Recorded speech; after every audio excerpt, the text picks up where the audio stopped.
નમસ્કાર વિદ્યાર્થી મિત્રો, ફરી એક વખત તમારી સમક્ષ હું ધોરણ 10 નો પહેલો ભાગ ભારતનો વારસો લઈને આવી રહ્યો છું। ત્યારે અગાઉના લેક્ચરની અંદર આપણે ભારતના વારસા વિશે જે વાત કરી હતી એના પ્રકારો, સાંસ્કૃતિક વારસો, પ્રાકૃતિક વારસો, ત્યાર પછી ભારતના જે ગુજરાતની અંદર જે મેળાઓનું આયોજન કરવામાં આવે છે તે પુરાતન અવશેષો, આ વિશે આપણે વિગતવાર ઘણી બધી ચર્ચા કરી। આજની અંદર આપણે જે વાત કરવાની છે આના આજ ટોપિકની અંદર ભારત ભૂમિ અને તેના લોકો, કે ભારતની ભૂમિ અને એની અંદર આવેલા જે લોકો જે છે, ભારત દેશની અંદર જે પ્રજાઓ આવી હતી એના વિશે આપણે વિગતે વાત કરીશું। તો જોઈએ કે આદિમાનવ જે છે, આદિમાનવની ઉત્પત્તિ ભારત અને પૂર્વ દક્ષિણ આફ્રિકાના વિસ્તારની અંદર એક સાથે એની ઉત્પત્તિ થઈ હતી। તો ભારતની ભાતીગળ સંસ્કૃતિ, ભારતની ભાતીગળ વારસો અને આકર્ષાઈને ઘણા બધા લોકો ભારતની અંદર આવ્યા હતા। એમ પણ કહી શકાય કે ઘણી બધી જાતિઓ ભારતમાં આવી હતી અને એ ભારતમાં વસવાટ કરવા માટે આવી હતી। તો આ બધી જાતિઓ સંયુક્ત રીતે ભેગી થઈ અને ભારતમાં દરેક જાતિના તત્વો આપણે જોઈ શકાય છે। તો એના વિશે આપણે જોઈએ। એમાં પહેલો છે કે ભારતમાં દ્રવિડ પ્રજાની ગણના છે એ પ્રાચીનતમ પ્રજા તરીકે થાય છે। આવું માનવામાં આવતું હતું કે ભારતમાં આ જે દ્રવિડ પ્રજા છે એની ગણના પ્રાચીનતમ પ્રજા તરીકે થાય છે। પરંતુ નૃવંશશાસ્ત્રીઓ અને ભાષાશાસ્ત્રની અદ્યતન શોધખોળથી એવું જાણવા મળ્યું છે કે દ્રવિડો અને બીજી 6 જેટલી ભિન્ન ભિન્ન પ્રજાતિઓ પણ ભારતની અંદર વસવાટ કરી। કે શરૂઆતની અંદર એવું માનવામાં આવતું હતું કે ભારતમાં દ્રવિડ પ્રજા છે એ ભારતની પ્રાચીન પ્રજા હતી, પણ નૃવંશશાસ્ત્રીઓ એને કહેશું કે જે માનવ જાતિની ઉત્પત્તિથી લઈ અને એના વિકાસ સુધીની જે માહિતી આપતું શાસ્ત્ર છે એ નૃવંશશાસ્ત્રીઓ, અને ત્યાર પછી છે કે ભાષાશાસ્ત્ર, કે ભાષાશાસ્ત્ર એ આપણને ઐતિહાસિક માહિતી, ભાષા વિશેની ઐતિહાસિક માહિતી આપતું જે શાસ્ત્ર છે આની અદ્યતન શોધખોળ, એ લોકોની અદ્યતન શોધખોળથી એવું જાણવા મળ્યું કે દ્રવિડો અને બીજી 6 જેટલી ભિન્ન ભિન્ન પ્રજાઓ પણ ભારતમાં હતી। તો એમાં સૌથી પહેલી નેગ્રીટો, જેને કહેવાય છે હબસીઓ પ્રજા, એમાં સૌથી પહેલી પ્રજા વિશે આપણે જોવાનું છે નેગ્રીટો, અથવા તો એને હબસીઓ તરીકે પણ ઓળખવામાં આવે છે। નેગ્રીટો અથવા નીગ્રો આ જાતિના, કે જેને હબસીઓ પણ કહેવાય છે, તે ભારતના સૌથી પ્રાચીન નિવાસી પ્રજા છે। કે ભારતની સૌથી પ્રાચીન નિવાસી કોઈ પ્રજા હોય તો છે તે નેગ્રીટો અથવા તો નીગ્રો, આ બે નામે ઓળખવામાં આવે છે। એ છતાં પણ એને હબસીઓ પણ કહેવાય છે। શું કહેવાય છે? કે હબસીઓ, નેગ્રીટો અથવા નીગ્રો અથવા તો એને હબસીઓ તરીકે પણ ઓળખવામાં આવે છે। એ ભારતની સૌથી પ્રાચીન નિવાસી પ્રજા છે।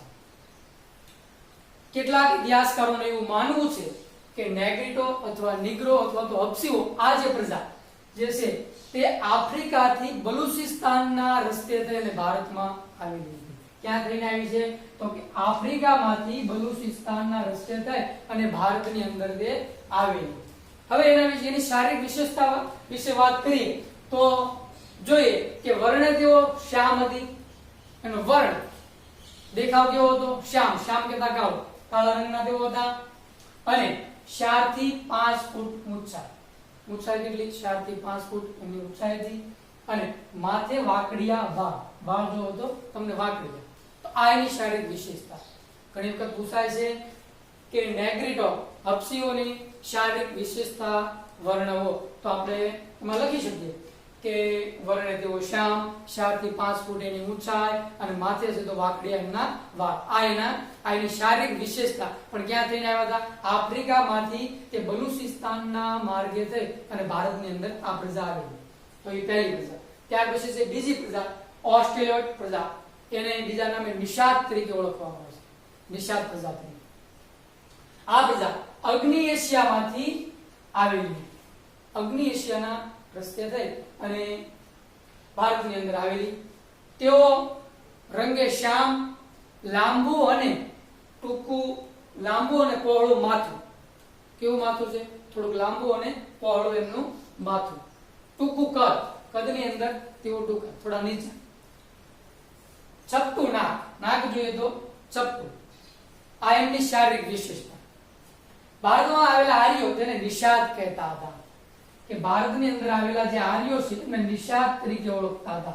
કઈ પ્રજાને? એક વાક્યની અંદર કદાચ પૂછાય પ્રશ્ન તો આપણે લખી શકીએ કે નિષાદ પ્રજા તરીકે કોને ઓળખવામાં આવતા હતા? તો કે ઓસ્ટ્રેલોઇડ પ્રજા જે છે એને નિષાદ પ્રજા તરીકે ઓળખવામાં આવતા. પણ કોણ એને કહેતા? તો કે ભારતની અંદર આવેલા જે આર્યો છે એમને નિષાદ તરીકે ઓળખતા. ભીલી પ્રજા માટે નિષાદ શબ્દ પ્રયોજવામાં આવેલો હતો. ભીલી પ્રજા છે, જે ભીલ જાતિના જે લોકો છે એને પણ નિષાદ શબ્દ એના માટે પ્રયોજાતો. ભારતની કોલ અને મુંડા જાતિ, અસમની ખાસી પ્રજા, નિકોબાર અને બ્રહ્મદેશની જાતિમાં આ પ્રજાના લક્ષણો વિશેષ જોવા મળે છે. ભારતની અંદર કયા લોકોમાં ઓસ્ટ્રેલોઇડ એટલે કે નિષાદ જાતિના લક્ષણો છે? તો એમાં ભારતની કોલ અને મુંડા જાતિ, અસમની ખાસી પ્રજા, નિકોબાર ટાપુની અંદર જે નિવાસ કરે છે તે, અને બ્રહ્મદેશ જે હાલમાં મ્યાનમારના નામે ઓળખાય છે તે. આ બ્રહ્મદેશની આ જે જાતિના લોકો છે એમાં ઓસ્ટ્રેલોઇડ એટલે કે નિષાદ જાતિના લક્ષણોમાં વિશેષ જોવા મળે છે, વધારે પ્રમાણમાં આપણે જોઈ શકાય. ભારતની સંસ્કૃતિ અને સભ્યતાના વિકાસમાં આ પ્રજાનો ફાળો વિશિષ્ટ છે. ભારતની સંસ્કૃતિ અને સભ્યતાના વિકાસમાં આ પ્રજાનો ફાળો ઘણો બધો છે. તેઓ માટીના વાસણો બનાવવા, ખેતી કરવી, સૂતરા કાપડનું વણાટકામ કરવું વગેરે જેવા કેટલાક કૌશલ્યો માટે તેઓ જાણીતા હતા. એમની પાસે વિશેષ કૌશલ્યો શું હતા? તો કે માટીમાંથી તેઓ વાસણો બનાવતા. જે માટી છે એમાંથી વાસણો બનાવવાની કામગીરી તેઓ કરતા. પછી ખેતી કરવી, ખેતી પણ તેઓ કરતા. ત્યારબાદ સૂતરા કાપડનું વણાટકામ કરવું, આ એમના કેટલાક કૌશલ્યો હતા.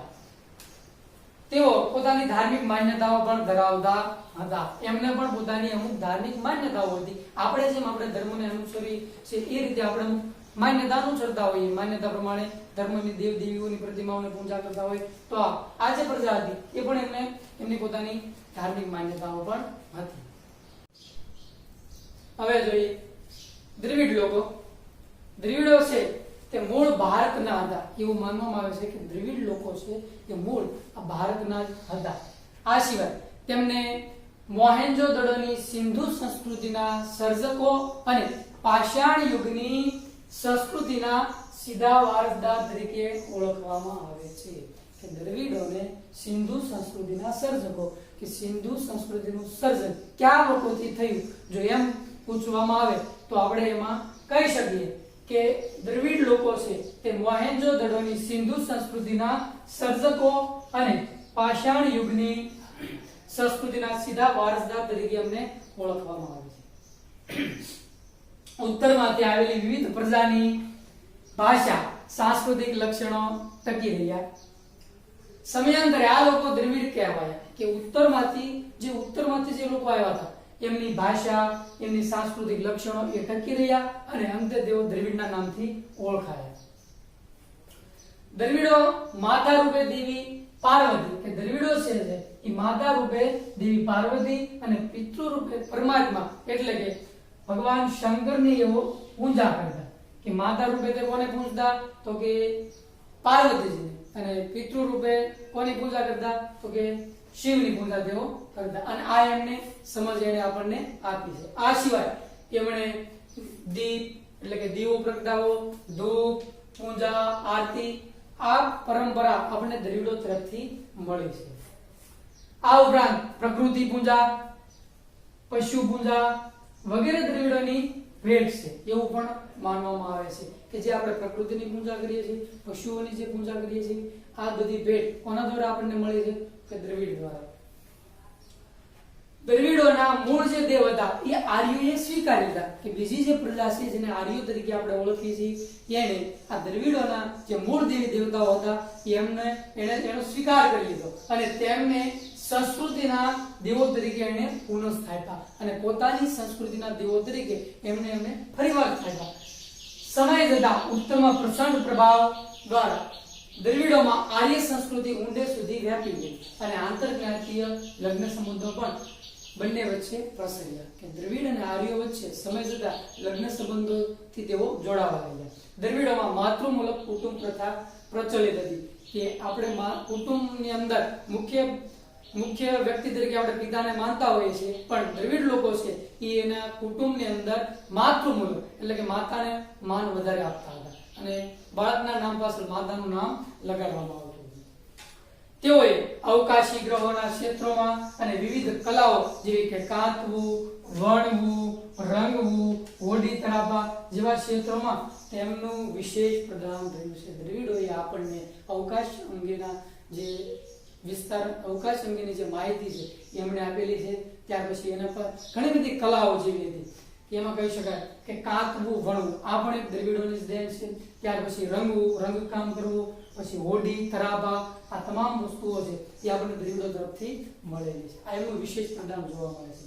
આર્યોના પ્રભુત્વ બાદ તેઓ દક્ષિણ ભારત તરફ આગળ વધવા લાગ્યા કે આર્યોનું પ્રભુત્વ વધતું ગયું ત્યાર પછી તેઓ ધીમે ધીમે દક્ષિણ ભારત તરફ ખસતા ગયા છે અને ત્યાં તેઓ સ્થિર થયા. આજે દક્ષિણ ભારતમાં દ્રવિડ કુળની તમિલ, તેલુગુ, કન્નડ અને મલયાલમ જેવી ભાષાઓ બોલતા લોકો વસે છે. હાલની અંદર પણ ભારતના દક્ષિણ વિસ્તારની અંદર આ 4 ભાષાઓ તમિલ, તેલુગુ, કન્નડ અને મલયાલમ જેવી ભાષાઓ બોલતા લોકો પણ જોવા મળે છે. તો આ સિવાયની પણ અન્ય ઘણી બધી પ્રજાઓ હતી. એમાં મોંગોલોઇડ, અલ્પાઇન, દિનારી અને આર્નોનેટ પ્રજા પણ ભારતની અંદર આવેલી. તેમાં મોંગોલોઇડ પ્રજા છે એ પશ્ચિમ ચીનમાંથી તિબેટમાંથી ભારતમાં આવી. ક્યાં થઈને આવી? તો કે પશ્ચિમ ચીનમાંથી થઈ અને તિબેટમાંથી ભારતમાં તેઓ આવી. તેમણે ઉત્તરની અંદર આસામ એટલે કે ઉત્તર આસામમાં, સિક્કિમ, ભૂતાન, પૂર્વ બંગાળ આ વગેરે વિસ્તારની અંદર તેમણે પોતાનો વસવાટ કર્યો.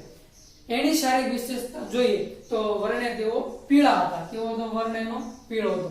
ચહેરો થોડો ચપટો, ઉપસેલા ગાલ, ગાલ એમના ઉપસેલા, બદામી આકારની આંખો, બદામ જેવા આકારની એમની આંખો આ એમની શારીરિક લક્ષણો હતા.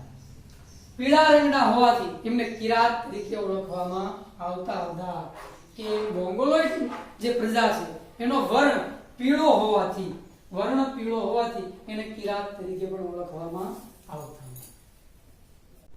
હવે જોઈએ આપણે વારસાનું જતન અને સંરક્ષણ કે આપણો જે ભારતનો વારસો છે એ આપણને વૈભવ, નયનરમ્ય અને જે વિશિષ્ટતા ધરાવતો વારસો આપણને પ્રાચીન સમયથી પ્રાપ્ત થયો છે તે એનું જતન કરવું, એનું સંરક્ષણ કરવું એ ભારતના દરેક નાગરિકની ફરજ છે.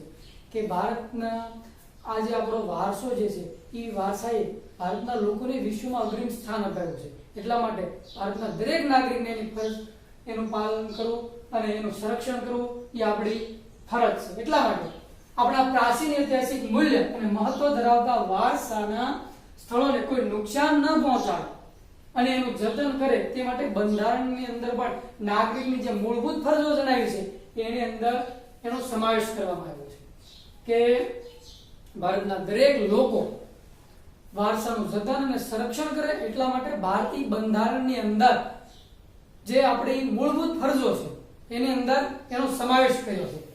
એમાં જોઈએ તો બંધારણના અનુચ્છેદ 51 ક માં ભારતના નાગરિકની મૂળભૂત ફરજો જે દર્શાવી છે એમાં 6, જ અને ટ અર્થાત એટલે કે 6, 7 અને 9 માં આ દર્શાવવામાં આવ્યું છે, એનો સમાવેશ કર્યો છે. અને કઈ કઈ બાબતોને મળી લીધી છે તો જોઈએ કે આપણી સમન્વયિત સંસ્કૃતિના સમૃદ્ધ વારસાનું મૂલ્ય સમજી તેની જાળવણી કરવાની દરેક નાગરિકની ફરજ છે.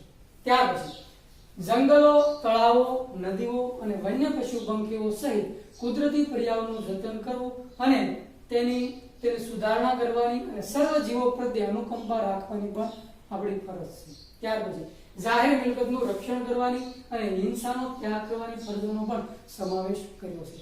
તો આપણા ભારતીય બંધારણની 51 કમાં આ બાબતોનો સમાવેશ કર્યો છે. પ્રકૃતિ દ્વારા ભારતને અઢળક સમૃદ્ધિ પ્રાપ્ત થઈ છે. આ પ્રાકૃતિક વિશિષ્ટતાઓને ભારતને દરેક ક્ષેત્રમાં વિકાસ માટેની અનમોલ તક પૂરી પાડી છે.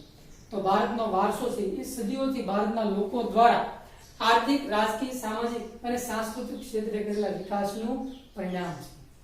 તો છેલ્લે આપણે એટલું જ જોવાનું કે જે આપણો ધોરણ 10 નો જે ભાગ પહેલો ભાગ છે ભારતનો વારસો એ આપણે અહીંયા પૂર્ણ કરીએ છીએ. તો તમને મારા તરફથી બધા જ વિદ્યાર્થીઓને બેસ્ટ ઓફ લક.